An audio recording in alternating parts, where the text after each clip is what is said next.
پہلا اشکال یا دھوکہ یا ایمبیگوٹی وہ یہ دیتے ہیں کہ جی قرآن میں آیا ہے یا ایھا الذین آمنوا استعینوا بالصبر والصلاۃ، اے اہل ایمان مدد چاہو صبر اور نماز کے ذریعے.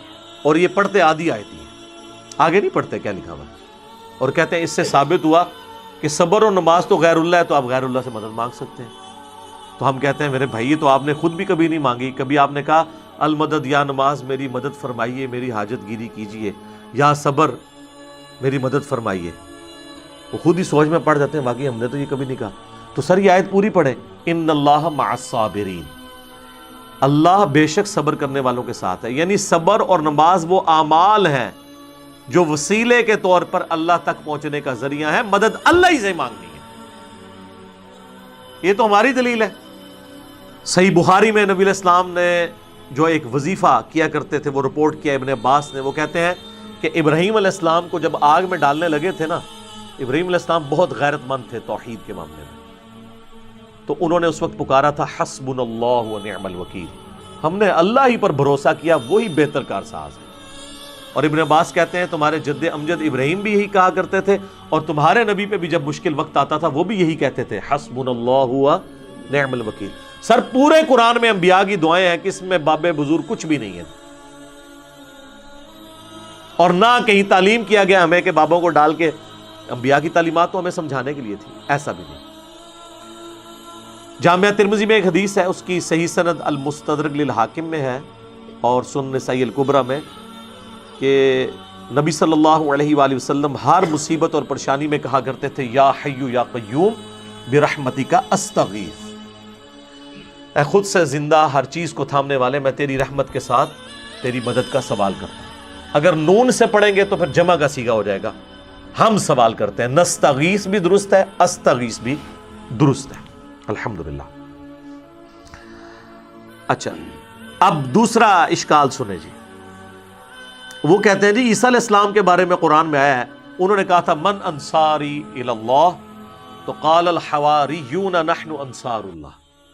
حضرت عیسیٰ نے خود مدد مانگی ہے جی غیر اللہ سے، اپنے ساتھیوں سے کہ کون اللہ کے لیے میری مدد کرے گا، اور ساتھیوں نے بھی کہا کہ ہم اللہ کے لیے آپ کی مدد کرنے کو تیار ہیں. تو اس کا مطلب یہ ہے کہ حضرت عیسیٰ کے صحابہ جو ہیں وہ حضرت عیسیٰ کے مشکل کشا ہوئے نا پھر تو، یعنی حضرت عیسیٰ نہیں مشکل کشا، ان کے ساتھی ان کے مشکل کشا تھے. واہ واہ سبحان اللہ. اس کا یہ مطلب ہی نہیں ہے. وہ کہہ رہے ہیں کون اللہ کے لیے مدد کرے میری دین کے کاموں میں. اس میں یہاں کا لکھا ہوا ہے کہ ان کے ساتھی فوت ہو گئے تھے اور وہ قبر پہ جا کے کہتے تھے قبروں سے نکلو اور روحانی طور پر جسد امثالی کے ساتھ آ کر میری مدد کرو. یہ بھی ایک نئی ٹرم ہے.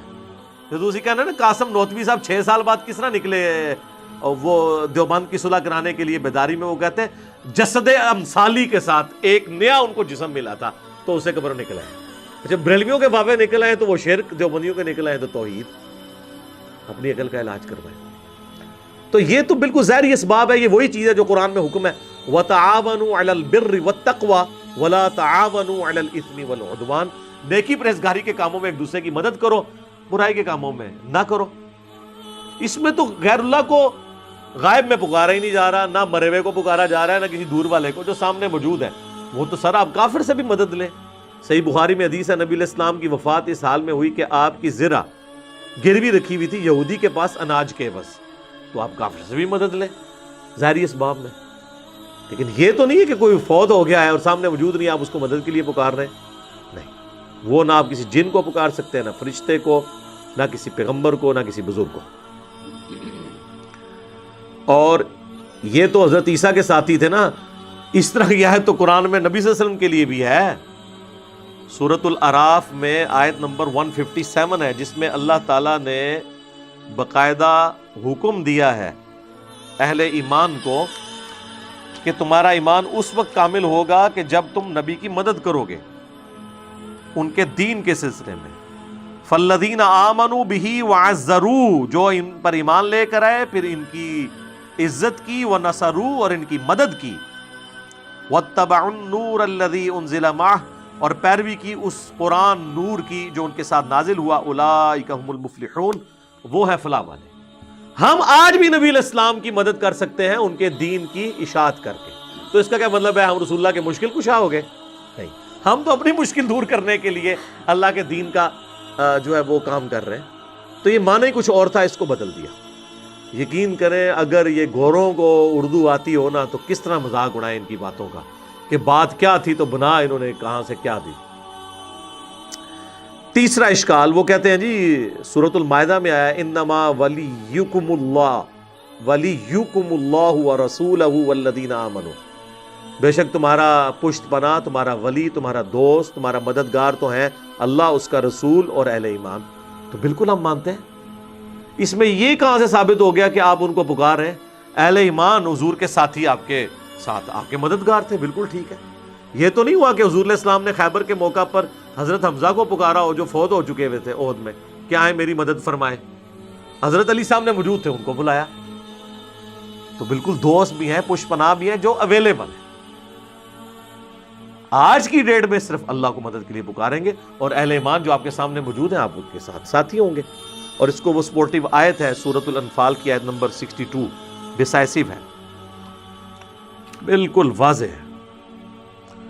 وَإِن يُرِيدُوا أَن يَخْدَعُوكَ، اے نبی اگر آپ کو خطرہ ہو نا کہ یہ کافر آپ کے ساتھ دھوکہ کریں گے، فَإِنَّ حَسْبَكَ اللَّهُ، تو بے شک اللہ آپ کے لیے کافی ہے۔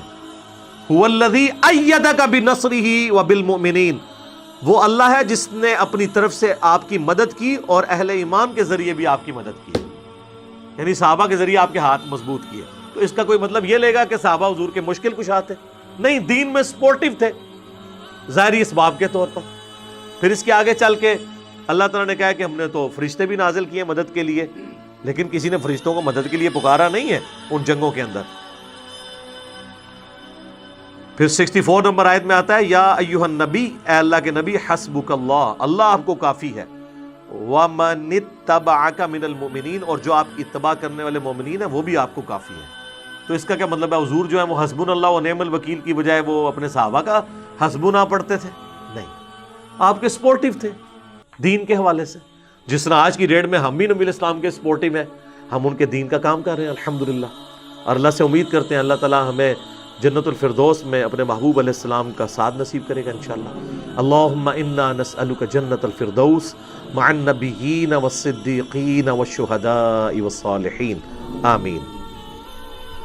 چوتھا اشکال وہ کہتے ہیں جی قرآن میں ہے سورہ التحریم میں فَإِنَّ اللَّهَ هُوَ مَوْلَاهُ وَجِبْرِيلُ وَصَالِحُ الْمُؤْمِنِينَ، رسول اللہ کا مولا تو ہیں اللہ، جبریل اور مومنین، اور اس کے بعد فرشتے بھی۔ اچھا، اس کا مطلب ہے کہ حضور علیہ السلام المدد یا جبرائیل کہتے تھے؟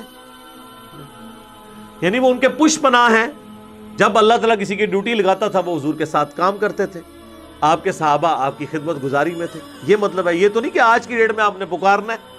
نبی علیہ السلام نے کبھی یا جبرائیل المدد کہا ہے؟ بلکہ قرآن میں سورہ انفال میں ہے کہ اللہ نے اپنے نبی سے وعدہ کیا کہ ہم غزوہ بدر میں احد میں فرشتے نازل کریں گے۔ تو حضور نے تو فرشتوں کو خود نہیں پکارا، اللہ نے کہا ہم بھیجیں گے۔ پکارنے والا معاملہ کہیں نہیں ہے مدد کے لیے کسی کو۔ تو اگر یہی والا معنی لیا جاتا تو صحابہ کرام جو ہے وہ کہہ رہے ہوتے یا امیر حمزہ المدد، کسی نے نہیں کہا، یا جبرائیل المدد کسی نے نہیں کہا، جو سامنے موجود ہے۔ پانچواں اشکال وہ کہتے ہیں جی قرآن میں سورہ توبہ میں ہے وَمَا نَقَمُوا إِلَّا أَنْ أَغْنَاهُمُ اللَّهُ وَرَسُولُهُ مِنْ فَضْلِهِ، کیا ان کو یہی بات بری لگی نا کہ جو اللہ نے اور رسول نے اپنے فضل سے انہیں غنی کر دیا۔ اور یہ آیت لوگوں نے اپنے گھروں کے باہر لکھ کے لگائی ہے کہ اللہ اور اس کا رسول دونوں ہی غنی کرتے ہیں۔ سر یہ آیت اتنی لمبی آیت ہے جس کا ایک چھوٹا سا ٹکڑا ہے، سورہ توبہ کی آیت نمبر 74، جس میں نبی علیہ السلام پہ جو قاتلانہ حملہ ہوا تھا، جس پہ میری یوٹیوب پہ ایک ویڈیو بھی ہے، رسول اللہ کا قاتل کون۔ تو یہ سٹارٹ کہاں سے ہو رہا ہے؟ یحلفون باللہ ما قالوا، یہ اللہ کی قسمیں کھاتے ہیں، وَلَقَدْ قَالُوا كَلِمَةَ الْكُفْرِ، حالانکہ وہ کفر کر چکے، وَكَفَرُوا بَعْدَ إِسْلَامِهِمْ، اور کفر اختیار کیا اسلام کے بعد، وَهَمُّوا بِمَا لَمْ يَنَالُوا، اور انہوں نے وہ ارادہ کیا تھا جس میں کامیاب نہیں ہوئے، یعنی حضور کو شہید کرنے کا تبوک سے واپسی پہ۔ پھر ساتھ آیا وَمَا نَقَمُوا إِلَّا أَنْ أَغْنَاهُمُ اللَّهُ وَرَسُولُهُ مِنْ فَضْلِهِ، کیا ان کو یہی برا لگا کہ اللہ اور اس کے رسول نے اپنے فضل سے ان کو غنی کیا؟ یعنی اللہ کے ٹکڑوں پہ یہ پل رہے ہیں، رسول اللہ ان کو مال غنیمت میں حصہ دیتے ہیں، اس کے اگینسٹ انہوں نے یہ کیا کہ یہ نبی علیہ السلام کی جان کے دشمن بن گئے. اس سے یہ کہاں سے ثابت ہوا گیا کہ آپ نے اللہ کے رسول کو مدد کے لیے پکارنا ہے؟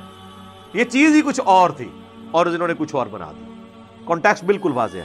اور اس کو سپورٹیو حدیث جو میں نے پچھلی دفعہ بیان کی تھی بخاری اور مسلم دونوں میں، کہ 70 صحابہ کو جب دھوکے سے شہید کرنے لگے تو انہوں نے کیا کہا؟ اے اللہ ہمارے نبی کو ہمارے حال کی خبر کر دینا.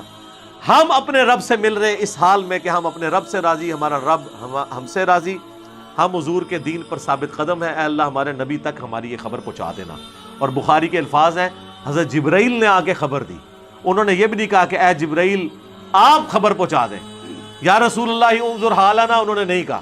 انہوں نے کہا اے اللہ آپ خبر کر دیں. تو اس سے 3 عقیدے میں نے کہا تھا کلیئر ہوئے: علم الغیب، حاضر و ناظر، اور مسئلہ استعانت یعنی غیر اللہ کو پکارنا. تینوں مسئلے جو انہوں نے بنائے ہوئے ہیں غلط طریقے سے وہ فارغ ہو گئے اس ایک حدیث سے. تو صحابہ تو یہ کرتے تھے، ان کو نہیں پتا تھا یہ قرآن میں آیت ہے وما نقموا الا ان اغناہم اللہ ورسولہ من فضلہ، وہ یہ مطلب نہیں رہتے تھے. لے جی یہ 5 اشکال تو ختم ہوئے جو قرآن سے دیتے تھے.